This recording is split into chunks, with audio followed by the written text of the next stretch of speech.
महाभारत काल में लगभग 5,500 वर्ष पहले एक महान आत्मा का अवतरण हुआ, जिसे हम भीम पौत्र बर्बरीक के नाम से जानते हैं।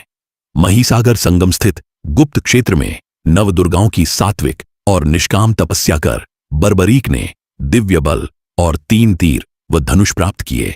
कुछ वर्ष उपरांत कुरुक्षेत्र में उपलब्ध नामक स्थान पर युद्ध के लिए कौरव और पांडवों की सेनाएं एकत्रित हुईं।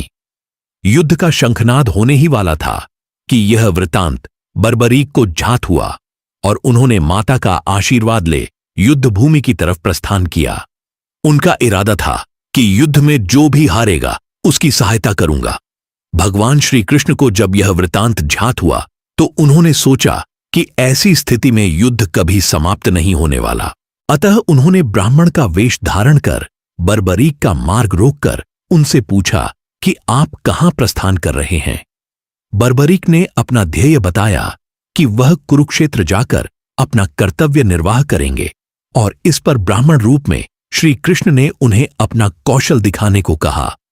बर्बरीक ने एक ही तीर से पेड़ के सभी पत्तों को भेद दिया, सिवाय एक पत्ते के जो श्री कृष्ण ने अपने पैरों के नीचे दबा दिया था।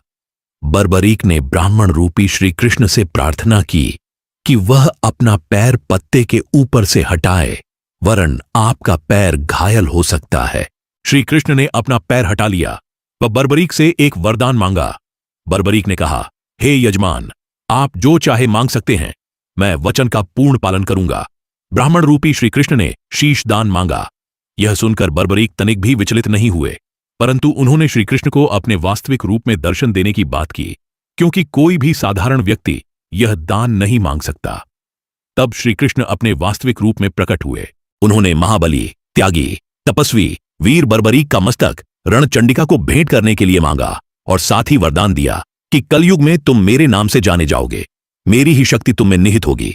देवगण तुम्हारे मस्तक की पूजा करेंगे। जब तक यह पृथ्वी, नक्षत्र, चंद्रमा तथा सूर्य रहेंगे, तब तक तुम लोगों के द्वारा मेरे श्री श्याम रूप में पूजनीय रहोगे। मस्तक को अमृत से सींचा और अजर अमर कर दिया। मस्तक ने संपूर्ण महाभारत का युद्ध देखा एवं युद्ध के निर्णायक भी रहे। युद्ध के बाद महाबली बर्बरीक कृष्ण से आशीर्वाद लेकर अंतर्ध्यान हो गए। बहुत समय बाद कलयुग का प्रसार बढ़ते ही भगवान श्याम के वरदान से भक्तों का उद्धार करने के लिए वह खाटू में चमत्कारी रूप से प्रकट हुए। एक गाय घर जाते समय रास्ते में एक स्थान पर खड़ी होकर चारों थनों से दूध की धाराएं बहाती थीं। जब ग्वाले ने यह दृश्य देखा तो सारा वृत्तांत भक्त नरेश खंडेला के राजा को सुनाया। राजा भगवान का स्मरण कर भाव विभोर हो गया। स्वप्न में भगवान श्री श्याम देव ने प्रकट होकर कहा, मैं श्याम देव हूं। जिस स्थान पर गाय के थन से दूध निकलता है वहां मेरा शालिग्राम शिलारूप विग्रह है। खुदाई करके विधि विधान से प्रतिष्ठित करवा दो। मेरे इस शिला विग्रह को पूजने जो खाटू आएंगे उनका सब प्रकार से कल्याण होगा। खुदाई से प्राप्त शिलारूप विग्रह को विधिवत शास्त्रों के अनुसार प्रतिष्ठित कराया गया। चौहान राजपूतों में नर्बदार कंवर हुई है, जिन्होंने इस विग्रह को आतताइयों के विध्वंस से बचाने हेतु झोपड़े में रखा एवं सेवा पूजा की। औरंगजेब के शासनकाल में पुराने मंदिर का विध्वंस हो गया तथा उसके बाद जहां भगवान श्री श्याम देव का विग्रह प्रतिष्ठित किया गया वह आज भी विद्यमान है, जहां देश के सभी कोनों से श्याम प्रेमी पूजा अर्चना एवं दर्शनार्थ आते हैं।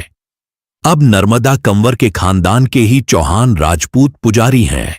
जय श्री श्याम।